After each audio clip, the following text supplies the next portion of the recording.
إن الحمد لله نحمده ونستعينه ونستغفره ونعوذ بالله من شرور أنفسنا ومن سيئات أعمالنا من يهده الله فلا مضل له ومن يضلل فلا هادي له وأشهد أن لا إله إلا الله وحده لا شريك له وأشهد أن محمدا عبده ورسوله يا أيها الذين آمنوا اتقوا الله حق تقاته ولا تموتن إلا وأنتم مسلمون يا أيها الناس اتقوا ربكم الذي خلقكم من نفس واحدة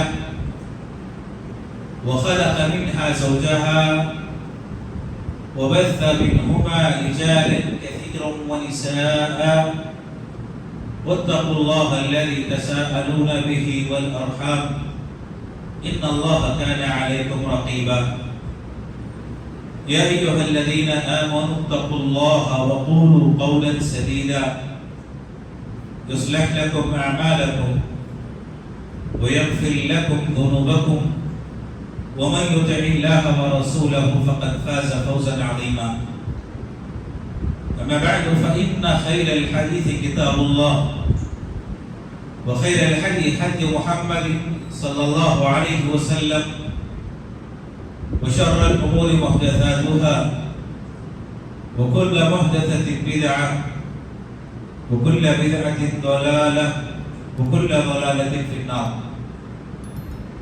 أعوذ بالله السميع العليم من الشيطان الرجيم من حمزه ونفخه ونفثه كلا بل ران على قلوبهم ما كانوا يكسبون. ہر قسم کی حمد و ثنا، بزرگی، بڑائی، کبریائی رب العالمین احکم الحاکمین خالق کائنات اور معبود حقیقی کے لیے سزاوار ہے۔ درود اور سلامتی نازل ہو سارے انبیاء پر اور خصوصاً آخری نبی محمد رسول اللہ صلی اللہ علیہ وسلم کی ذات مبارکہ پر صلوات ربی و سلامہ و برکاتہ علیہ۔ برادران اسلام، ہمیں کا ہر مسلمان اس بات کا متمنی ہوتا ہے کہ جب تک وہ دنیا میں زندہ رہے تو اللہ تعالیٰ سے اس کا تعلق مضبوط ہو اور کما حقہ ہو، جس مقصد کے لیے اللہ نے پیدا کیا ہے اس مقصد کو پورا کرے۔ لیکن بسا اوقات یہ تمنا ہونے کے باوجود، یہ خواہشیں اور رغبتیں انسان کے اندر پائی جانے کے باوجود انسان کا تعلق اللہ سے ختم ہو جاتا ہے، غفلت اور سستی کا شکار ہو جاتا ہے، شریعت اسلامیہ سے دور ہو جاتا ہے اور اللہ اور اس کے رسول صلی اللہ علیہ وسلم کے احکامات کی نافرمانی کرنے لگتا ہے۔ یوں تو اس کے بہت سارے اسباب ہوتے ہیں، لیکن اس کے لیے سب سے بڑا سبب کہ انسان کا تعلق اللہ سے ختم ہو جائے، سستی اور کاہلی انسان کی زندگی میں آ جائے اور عبادتوں سے دور ہو جائے، اگر اس کا سب سے بڑا سبب ہم جاننا چاہیں تو پیارے رسول صلی اللہ علیہ وسلم نے اپنی ایک حدیث میں اس کی طرف اشارہ کیا۔ نبی علیہ السلام فرماتے ہیں ان فی الجسد مضغہ اذا صلح الجسد كله واذا فسد الجسد كله، کہ انسان کے جسم میں گوشت کا ایک ٹکڑا ہے، اگر وہ درست رہے تو انسان کا سارا جسم درست رہے گا، سلامتی میں رہے گا، اور اگر گوشت کا وہ ٹکڑا بگڑ جائے، فاسد ہو جائے، اس میں برائی در آئے، تو انسان کا سارا جسم بگڑ جائے گا۔ پیارے رسول صلی اللہ علیہ وسلم نے فرمایا الا وہی القلب، یہ ٹکڑا جس کے درست ہونے پر انسان کا سارا جسم درست ہوتا ہے، جس کے بگڑنے پر انسان کا سارا جسم بگڑ جاتا ہے، وہ دل ہے۔ اگر انسان کا دل درست ہو تو جسم سارا درست ہوتا ہے، اور اگر دل بگڑ جائے تو انسان کا سارا جسم بگڑ جاتا ہے۔ دل کا بگڑنا یا اس کا درست ہونا، اگر شریعت میں ہم اس کی تعبیر تلاش کرنا چاہیں تو شریعت میں ایک تعبیر استعمال کی گئی ہے قسوۃ القلب، کہ دلوں کا سخت ہونا اور دلوں کا نرم ہونا۔ دل اگر نرم ہو تو درست ہوتا ہے، دل اگر سخت ہو جائے تو بگڑ جاتا ہے۔ یہ سختی کیسے ہوتی ہے؟ قرآن مجید میں اللہ تعالیٰ نے اس کی طرف اشارہ کیا، ثم قست قلوبکم، اللہ تعالیٰ نے فرمایا کہ پھر تمہارے دل سخت ہو گئے۔ کتنے سخت؟ وَهِيَ كَالْحِجَارَةِ أَوْ أَشَدُّ قَسْوَةً، یہ پتھر کی مانند ہو گئے یا اس سے زیادہ سخت۔ اب جانتے ہیں کہ پتھر کتنا سخت ہوتا ہے، اس میں کتنی صلابت پائی جاتی ہے۔ اللہ تعالیٰ نے فرمایا کہ تمہارے دل سخت ہو گئے، کتنے پتھر کی مانند یا اس سے زیادہ سخت۔ بسا اوقات پتھر سے چشمے بھوکتے ہیں، پانی نکلتا ہے، لیکن انسان کا دل بسا اوقات پتھر سے زیادہ سخت ہوتا ہے، نہ خود وہ فائدہ حاصل کرتا ہے اور نہ کسی اور کو فائدہ پہنچتا ہے۔ اتنا زیادہ انسان کا دل سختی کا شکار ہو جاتا ہے، بگڑ جاتا ہے۔ اور یہ جب بگڑ جائے تو آپ دیکھیں گے کہ قرآن مجید کی تلاوت تو کرتا ہے لیکن تلاوت کا کوئی اثر نہیں ہوتا ہے۔ بہت سے لوگ ایسے بھی ہوتے ہیں کہ تلاوت سے کوسوں دور ہوتے ہیں۔ رمضان میں بھی بسا اوقات مسلمانوں کو توفیق نہیں ہوتی قرآن کی تلاوت کرنے کی، اور اگر کبھی تلاوت کر لیا غفلت کے ساتھ، سستی کے ساتھ، ایسے کہ پڑھنا اور نہ پڑھنا دونوں برابر ہے، اس کا قرآن کا تلاوت کرنا کسی کام کرنے بلا فائدہ، بلا ثمرہ، یہ علامت ہے، نشانی ہے کہ انسان کا دل سخت ہو چکا ہے۔ عبادتوں اس سے دور ہونا یہ بھی علامت ہے، نشانی ہے انسان کے دل کے سخت ہونے کی۔ ان نمازوں میں کاہلی اور سستی سے کام لیتا ہے، بسا اوقات جمعہ سے جمعہ نماز ادا کرتا ہے، بقیہ نمازیں، بقیہ عبادتیں اس کی زندگی سے غائب ہیں، ان کا کوئی اہتمام نہیں۔ یہ نشانی، یہ علامت کہ اس کا دل سخت ہو چکا ہے۔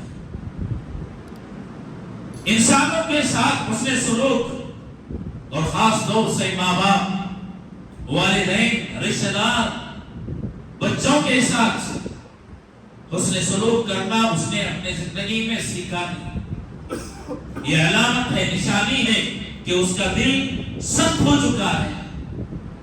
میرے دوستو، جب دل سخت ہو جاتا ہے، سختی کا شکار ہو جاتا ہے، انسان کے فساد اور بگاڑ کے لیے یہ سب سے بڑا ذریعہ، اس سے بڑھ کر کوئی اور ذریعہ نہیں۔ اور یہ دل سخت کیوں ہوتے ہیں؟ اللہ تعالیٰ کی نافرمانی، معصیت کا ارتکاب، انسان گناہ کرتا ہے۔ پیارے رسول صلی اللہ علیہ وسلم نے فرمایا، آپ دیکھیے گناہوں کے اثرات انسان کے دل پر کیسے مرتب ہوتے ہیں۔ گناہ کرتا ہے، نافرمانی کرتا ہے تو کالا دھبا انسان کے دل پر۔ اگر وہ رجوع کر لیا، توبہ کر لیا، اللہ کی طرف لوٹ آیا، یہ دھبا اس کے دل سے مٹا دیا جاتا ہے، صاف ہو جاتا ہے۔ لیکن اللہ کی طرف رجوع نہیں کیا، توبہ نہیں کی، ایک گناہ اس نے کیا تو ایک دھبا اس کے دل پر کالا باقی رہے گا۔ دوسرا گناہ کرتا ہے، دوسرا دھبا، تیسرا گناہ کرتا ہے، تیسرا دھبا، یہاں تک کہ اس کا دل سیاہ ہو جاتا ہے، کالا ہو جاتا ہے۔ نبی علیہ السلام نے فرمایا کالے ہونے کی علامت کیا ہے، نشانی کیا ہے؟ لا يعرف معروفا ولا ينكر منکرا، کہ بھلائی کو بھلائی نہیں سمجھتا، برائی کو برائی نہیں سمجھتا۔ بھلائی کا کوئی کام ہوتا ہے، نیکیوں کے کام انجام دیے جاتے ہیں، اس کو وہ بھلائی دکھائی نہیں دیتی، نظر نہیں آتی، اور اس اوقات اپنے سامنے دیکھتا ہے کہ گناہ پہ گناہ کیے جا رہے ہیں، گناہوں کا ارتکاب کیا جا رہا ہے۔ بس اوقات وہ منکر اس کو تسلیم نہیں کرتا۔ جب یہ کیفیت، یہ صفت پیدا ہو جائے، سمجھ لینا چاہیے کہ دل سیاہ ہو چکا ہے، کالا ہو چکا ہے۔ میرے دوستو، ضرورت اس بات کی ہے کہ دلوں کی اصلاح کی کوشش کی جائے، اس کو صاف کیا جائے، اس کو نرم کیا جائے۔ دلوں کو نرم کرنے کے لیے سب سے بہترین ذریعہ اللہ تعالیٰ کے کلام کی تلاوت، اس میں غور و فکر کرنا، مسلسل تلاوت کا اہتمام کرنا، غور و فکر کرنا، اس کے احکامات کو بجا لانا، اس سے نصیحت اور عبرت اپنی زندگی میں حاصل کرنا، یہ چیز دلوں کو موم بنا دیتی ہے، نرم کر دیتی ہے۔ کیسے ہی سنگدل انسان تھے، اللہ کے کلام کی تلاوت نے ان کو نرم کر دیا، موم بنا دیا، دلوں کو صاف کر دیا، پاک کر دیا۔ کیسے کافر جو کبھی قرآن سننا گوارا نہیں کرتے تھے، وہ آتے نبی علیہ السلام کے سامنے بیٹھتے، قرآن کی آیتیں سنتے اور گواہی دیتی اللہ کا کلام ہے۔ دلوں پر اثر انداز ہونے والا، دلوں کو نرم کرنے والا، موم بنانے والا ابو ذر غفاری رضی اللہ تعالیٰ کفر کی حالت میں مکہ آتے ہیں۔ کافروں نے منع کر دیا، دیکھو مکے میں ایک ایسا شخص رہتا ہے جو بھائی اور بھائی میں جدائی پیدا کرتا ہے، میاں بیوی کو الگ کرتا ہے، باپ بیٹے کی رائے جدا کر دیتا ہے، اس کی بات نہ سننا۔ ابو ذر غفاری اپنے کانوں میں روئی رکھ کر مکے میں گھومتے ہیں، اس کے بعد سوچتے ہیں اللہ نے مجھے عقل سلیم سے نوازا، میں سنوں گا، فیصلہ کروں گا، بات اگر اچھی ہے تو قبول کر لوں گا، ورنہ رد کر دوں گا۔ آتے ہیں قرآن کی آیات کی تلاوت سنتے ہیں، دل میں بات اترتی جاتی ہے اور مسلمان ہو جاتے ہیں۔ ایک مجلس نبی علیہ السلام کے ساتھ قرآن مجید کی باب آیات دلوں کو پھیر دیتی ہے۔ میرے دوستو، آپ اندازہ لگائیں، اگر ایک کافر اللہ کے کلام سے متاثر ہو کر اسلام قبول کر سکتا ہے تو کیا بگڑا ہوا انسان اللہ کے کلام سے اپنے اصلاح نہیں کر سکتا، اپنے دلوں کو نرم نہیں کر سکتا؟ حافظ ابن حجر رحمہ اللہ نے تہذیب التہذیب میں فضیل ابن عیاض کا واقعہ نقل کیا، جن کو عابد الحرمین کے نام سے یاد کیا جاتا ہے۔ حرم کے مجاور، حرم میں عبادت کرنے والے، اپنی زندگی کو اللہ کی راہ میں لگانے والے، بڑے امام، بڑے محدث، اللہ کے یہ ولی ایک ڈاکو تھے. گھروں میں ڈاکہ ڈالنا ان کا کام تھا. لوگ ان سے کانپتے، ان سے ڈرتے، گھر سے باہر نکلنے سے خوف کھاتے. فضیل ابن عیاض رحمہ اللہ کا نام سن کر اتنے بڑے ڈاکو ایک دن ڈاکہ ڈالنے کی غرض سے دیوار پھلانگنے کی کوشش کرتے ہیں. قرآن مجید کی آیت کریمہ سنتے ہیں. أَلَمْ يَأْنِ لِلَّذِينَ آمَنُوا أَن تَخْشَعَ قُلُوبُهُمْ لِذِكْرِ اللَّهِ وَمَا نَزَلَ مِنَ الْحَقِّ. کیا ابھی وہ وقت نہیں آیا کہ لوگوں کے دل کانپ جائیں، ڈر جائیں، اللہ کا خوف اس میں پیدا ہو جائے؟ اللہ کا ذکر سن کر، اللہ نے جو آیات نازل کی ہیں اس کو سن کر کیا لوگوں کے دل کانپ جائیں؟ ابھی وہ وقت نہیں آیا، وہ گھڑی نہیں آئی.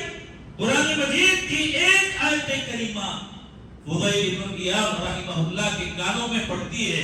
ڈاکہ ڈالنے کی غرض سے گھر میں داخل ہونے کی کوشش کر رہے تھے. قرآن مجید کی یہ آیت سنتے ہیں، اثر کر جاتی ہے، بات دل میں اتر جاتی ہے اور کہنے لگتے ہیں بلا یا رب، اے اللہ ابھی وہ گھڑی آ چکی ہے، اپنے دل کو صاف کرنے کا وقت آ چکا ہے، گناہوں سے توبہ کرنے کا وقت آ چکا ہے، زندگی کو بدلنے کا وقت آ چکا ہے.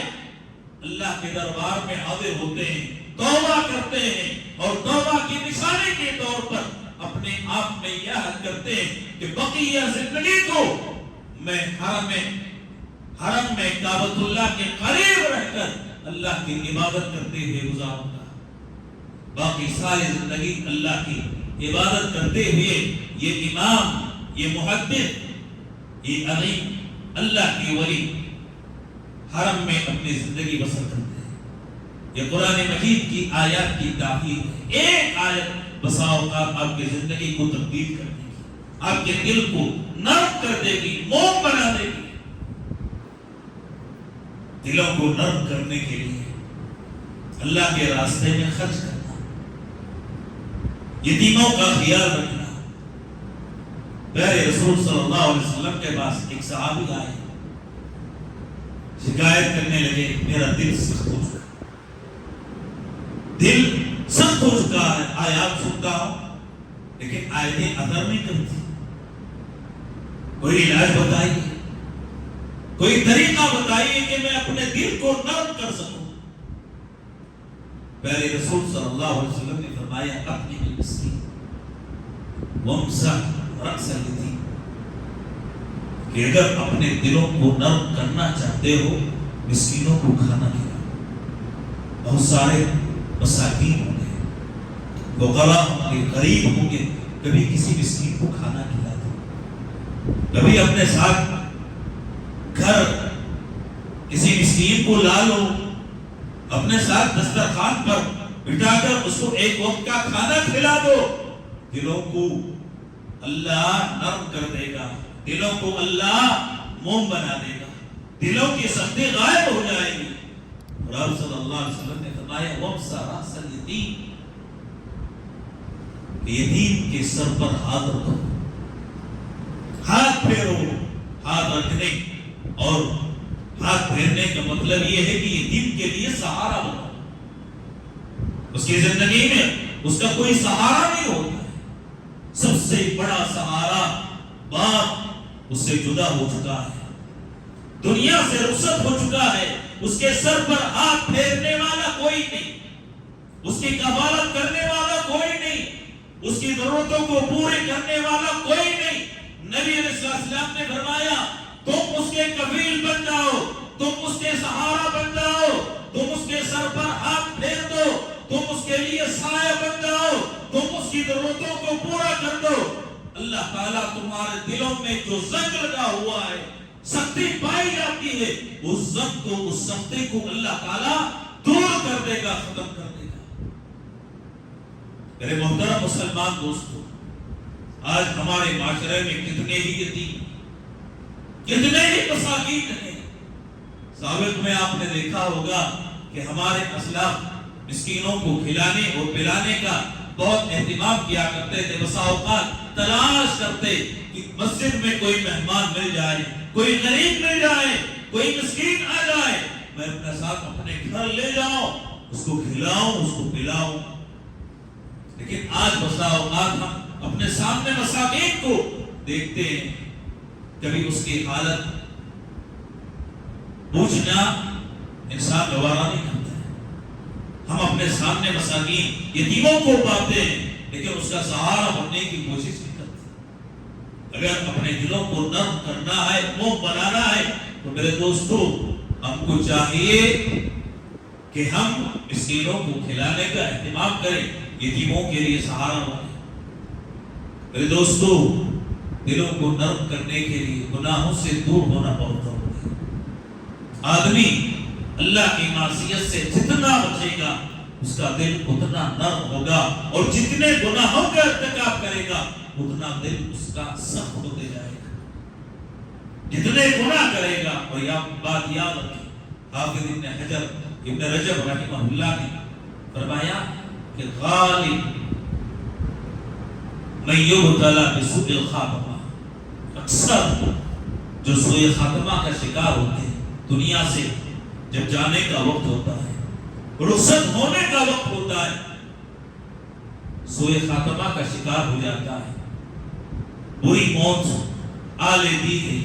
وجہ کیا ہے, سبب کیا ہے؟ ابن رجب رحمہ اللہ نے فرمایا کہ بسا اوقات لوگوں کے سامنے اپنے آپ کو نیک بنا کر پیش کرتا ہے کہ میں نیک ہوں, میں صالح ہوں, میں نمازی ہوں, متقی ہوں, لیکن اس کے اور رب کے درمیان چھپ کر گناہوں کا ارتکاب کیا کرتا تھا, معصیت اور نافرمانی کا ارتکاب کیا کرتا تھا. کوئی گناہ اس کی زندگی میں ایسا تھا جو صرف اللہ جانتا تھا, دنیا کا کوئی انسان اس پر مطلع نہیں تھا.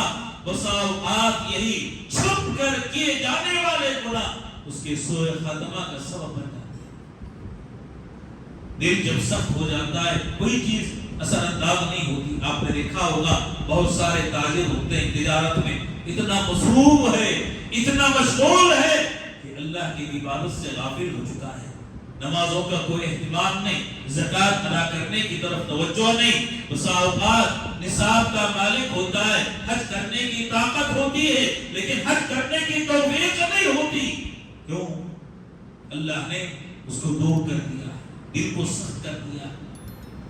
میرے دوستو اللہ تعالیٰ سے قریب ہونے, دلوں کو نرم کرنے کا سب سے بڑا ذریعہ کہ ہم ایسی چیزیں جو اللہ کے ذکر سے, اللہ سے غافل کرنے والے ہیں, ان چیزوں سے اپنے آپ کو بچائیں. خصوصاً دنیاوی مال و متاع میں ایسے مصروف ہو جانا کہ اس کے ذریعے انسان اللہ سے غافل ہو جائے. دنیا انسان حاصل کرتا ہے, دنیا کمانا کوئی عیب کی بات نہیں, کمائے انسان, لیکن دنیا کمانے کے چکر میں اللہ کے ذکر سے غافل ہو جانا. نبی علیہ السلام نے آلات الزرع, کھیتی باڑی کے جو آلات تھے, آپ صلی اللہ علیہ وسلم نے کھیتی باڑی کے آلات کی طرف اشارہ کرتے ہوئے ایک مرتبہ کہا تھا کہ اگر کھیتی باڑی کے یہ آلات کسی گھر میں داخل ہو جائیں تو اس گھر کو ذلیل اور رسوا کرنے کے لیے کافی ہے. کہ کھیتی باڑی کے آلات رکھنا ذلت اور رسوائی کا سبب ہے. نبی علیہ السلام کہنا یہ چاہتے ہیں کہ کھیتی اور باڑی میں اتنا مصروف رکھ لینا کہ ان میں مصروف ہو کر انسان اللہ کے ذکر سے غافل ہو جائے, اللہ کے ذکر کو بھول جائے. تو یہ بسا اوقات ذلت اور رسوائی کا سبب بن جاتے ہیں, سامان بن جاتے ہیں. تجارت کے مال میں انسان اتنا مصروف ہو جاتا ہے کہ اللہ کے ذکر سے غافل ہو جاتا ہے. یہ مال اس کی ذلت اور رسوائی کا سبب بن جاتا ہے. اسی لیے میرے دوستو دنیا جہاں انسان حاصل کرنے کی کوشش کرتا ہے, کوشش یہ ہونی چاہیے کہ مقدم دین ہو, اور اپنے دنیا کے ذریعے انسان کوشش کرے اپنے دین کو بنانے کی, آخرت میں کامیاب ہونے کی, اور اس دنیا کو اپنے ذخیرہ آخرت بنانے کے لیے انسان کوشش کرے. یہ نہیں کہ دنیا کے چکر میں انسان آخرت کو بھول جائے.